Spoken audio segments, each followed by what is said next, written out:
श्रावण मास महात्म्य दूसरा अध्याय। जय भगवान शिव शंकर।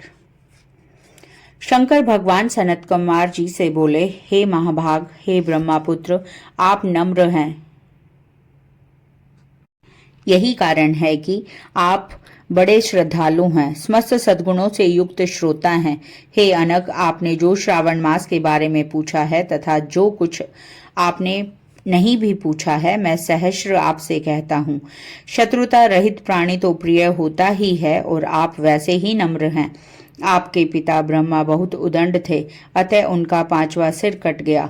उस मत्सरता को छोड़ मेरी शरण में आए हैं। हे तात, मैं आपसे कहूंगा, आप एकाग्र चित्र होकर सुने।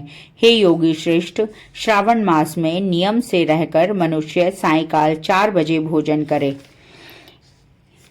1 मास तक रुद्राभिषेक करे, अपनी प्रिय किसी एक वस्तु को छोड़ देवे, पुष्प, फल, धान्य, तुलसी की मंजरी युक्त दल, बिल पत्रों से भगवान शंकर की लक्ष्य पूजा करे, कोटिलिंग अर्चना करे, ब्राह्मणों को प्रेम पूर्वक भोजन करवाए, नियम का पालन करे, उपवास करे, पंचामृत से अभिषेक चूंकि मुझे अति प्रिय है उसे भी अवश्य करे। इस श्रावण मास में जो जो क्रियाएं की जाती हैं वह सभी अनंत फलदायक होती हैं। हे मुनियों में श्रेष्ठ, इस मास में भूमि पर शयन करें, ब्रह्मचर्य का पालन करें, सच बोलें, कभी भी व्रत रहित न रहें, पत्तल में भोजन करें तथा व्रती साग मात्र का त्याग करें। हे मुनियों में उत्तम, भक्ति युक्त हो व्रत का पालन करें, प्रातःकाल स्नान ध्यान करें, इंद्रिय निग्रह करें अर्थात अपनी इंद्रियों को वश में रखें, एकाग्र मन से प्रतिदिन मेरी पूजा करें। इस मास में मंत्रों का पुरस्चरण भी उत्तम सिद्धि प्रदान करने वाला होता है। 6 अक्षर शिव मंत्र और गायत्री मंत्र का जाप करना चाहिए।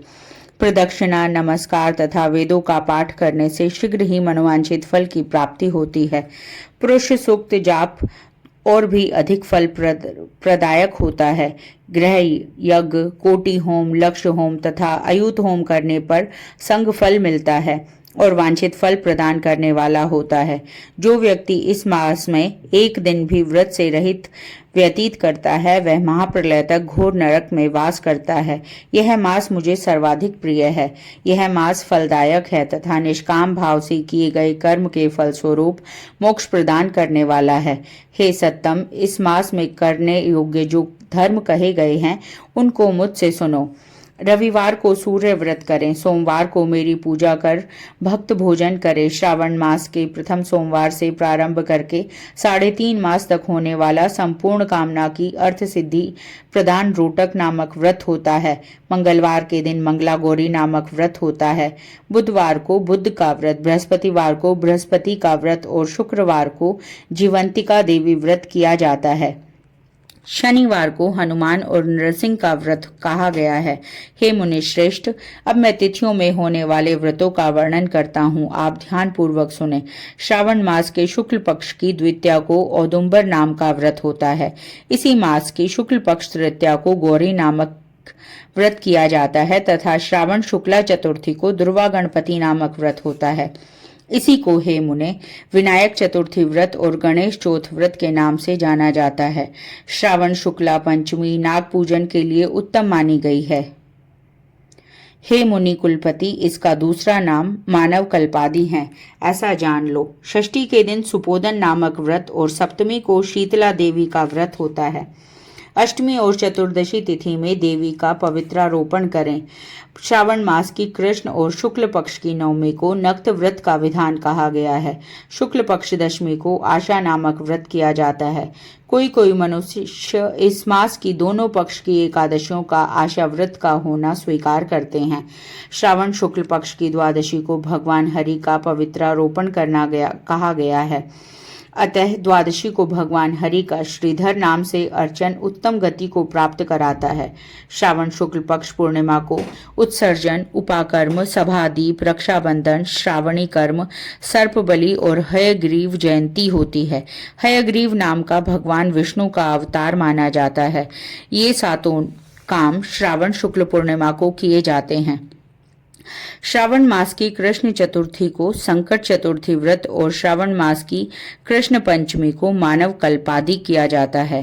हे ब्राह्मणों में श्रेष्ठ, श्रावण कृष्ण पक्ष अष्टमी को भगवान विष्णु का श्री कृष्ण नाम से पूर्ण अवतार हुआ है। इस दिन व्रत तथा उत्सव मनाएं। श्रावण मास की अमावस्या तिथि में पिठोरा व्रत होता है। इस दिन कुशोत्पाटन और वृषभों यानी बैलों की अर्चना करें। शुक्ल पक्ष की प्रथमा से लेकर सप्तम समस्त तिथियों के अलग अलग देवी देवता होते हैं। प्रतिपदा तिथि के अग्नि, द्वितीया के ब्रह्मा, तृतीया की गौरी, चतुर्थी के गणनायक, पंचमी के सर्प, षष्ठी के स्कंद, सप्तमी के सूर्य, अष्टमी तिथि के शिव हैं। नवमी की देवी दुर्गा, दशमी के यम और एकादशी के विश्वदेव स्वामी हैं। द्वादशी के भगवान हरि, त्रयोदशी के कामदेव, चतुर्दशी के शिव और पूर्णिमा के चंद्रमा स्वामी हैं। अमावस्या के स्वामी पितर हैं और इस कर्म से ये देवी देवता तिथियों के स्वामी कहे गए हैं। जिन देव की जो तिथि है उस तिथि को उस देवता की अर्चना करनी चाहिए, ऐसा कहा जाता है। हे मुनि श्रेष्ठ, इसी में प्राय अगस्त्य नक्षत्र का उदय होता है। मैं उस समय का वर्णन करता हूँ, आप एकाग्रचित होकर सुनिए। सिंह राशि पर सूर्य के संक्रमण दिन से 12 अंश 40 घटी बीत जाने पर अगस्त्य ऋषि का उदय होता है। अगस्त्य ऋषि के लिए 7 दिन पूर्व ही से अर्घ्य दें।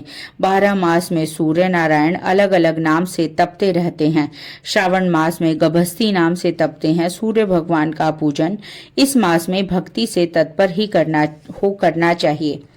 श्रावण मास में साग का त्याग, भाद्रपद में दही का त्याग, आश्विन में दूध का और कार्तिक मास में दाल का प्रयोग वर्जित है। यह संपूर्ण विधान करने में यदि समर्थ न हो तो श्रावण मास में इन वस्तुओं का त्याग करने से सभी मनवांछित फलों की प्राप्ति होती है। हे मान्य सज्जन ब्राह्मण, यह आपसे मैंने अति संक्षेप में उपदेश किया है। हे मुनि श्रेष्ठ, इस श्रावण मास में होने वाले व्रत और धर्मों का सविस्तार रूप से वर्णन कोई 100 वर्षों में भी करने में समर्थ नहीं है। भक्त मेरे प्रीत्यर्थ अर्थात भगवान हरि के पितर्थ नाम संपूर्ण व्रतों का पालन करें। परमार्थ रूप से विचार करने पर आप मुझ में तथा हरि में कुछ भेद नहीं पाएंगे। मुझ में और हरि में कोई भेद नहीं है, ऐसा जानना चाहिए। जो प्राणी इसमें भेद की कल्पना करते हैं वे नरकगामी होते हैं। हे सनत कुमार, इसलिए आप श्रावण मास में धर्म पालन करें।